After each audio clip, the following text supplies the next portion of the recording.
بسم اللہ الرحمن الرحیم۔ آج ہم انشاءاللہ العزیز سورہ بقرہ کی آیت نمبر 27 کی تلاوت اور اس کی انشاءاللہ تفسیر سنیں گے۔ تو اس آیت میں اللہ تبارک و تعالیٰ نے عہد توڑنے والوں کا ذکر کیا ہے۔ بسم اللہ الرحمن الرحیم۔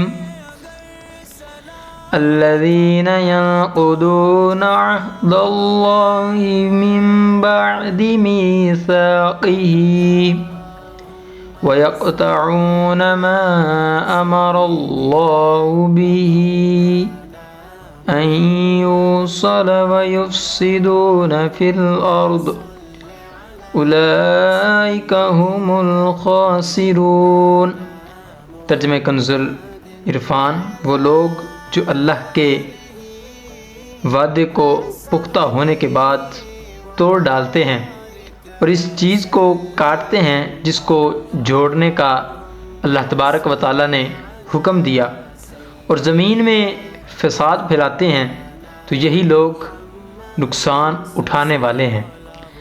آیت کے پہلے حصے میں اللہ تبارک و تعالیٰ نے فرمایا کہ الذین ینقضون عہد اللہ، وہ لوگ جو اللہ کا عہد توڑتے ہیں۔ اس عہد سے مراد کیا ہے؟ جو اللہ نے گزشتہ انبیاء کرام، آسمانی کتابوں، جو نبی کریم صلی اللہ تعالی علیہ وسلم پر ایمان لانے کے متعلق فرمایا۔ ایک قول یہ ہے کہ یہ عہد 3 طرح کے ہیں۔ نمبر 1، وہ جو اللہ نے اولاد آدم سے لیا کہ اس کی ربوبیت کا اقرار کریں، اس کا بیان سورہ اعراف کی آیت نمبر 172 میں انشاءاللہ آئے گا۔ دوسرا عہد انبیاء کرام علیہ السلام سے لیا کہ آپ کے ساتھ مخصوص ہے کہ رسالت کی تبلیغ فرمائیں اور دین قائم کریں، اور اس کا بیان سورہ احزاب کی آیت نمبر 7 میں انشاءاللہ ذکر ہوگا۔ اور تیسرا عہد علماء کرام سے لیا کہ ساتھ خاص ہے کہ حق کو نہ چھپائیں۔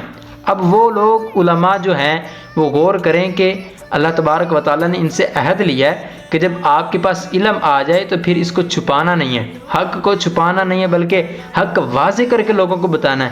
آج کل بہت سارے لوگ ایسے ہیں، ان بیچاروں کو یہ ہوتی ہے کہ یار وہ فلاں تو عالم دین ایسے کہتے ہیں، وہ فلاں ایسے کہتے ہیں، تو پھر لوگ سچے ہیں کہ یار وہ عالم دین تو چھپا رہا ہے اس چیز کو، آپ واضح کر رہے ہیں، وہ اس طرح کہہ رہے ہیں تو وہ اس طرح کہہ رہے ہیں، تو ایسی بات نہیں، بلکہ یہ عہد سے مراد تیسرا قول یہ ہے کہ علماء کرام کے ساتھ خاص ہے کہ حق کو نہ چھپائیں۔ اس کا بیان سورہ آل عمران میں انشاءاللہ آیت نمبر 187 میں ذکر کیا جائے گا۔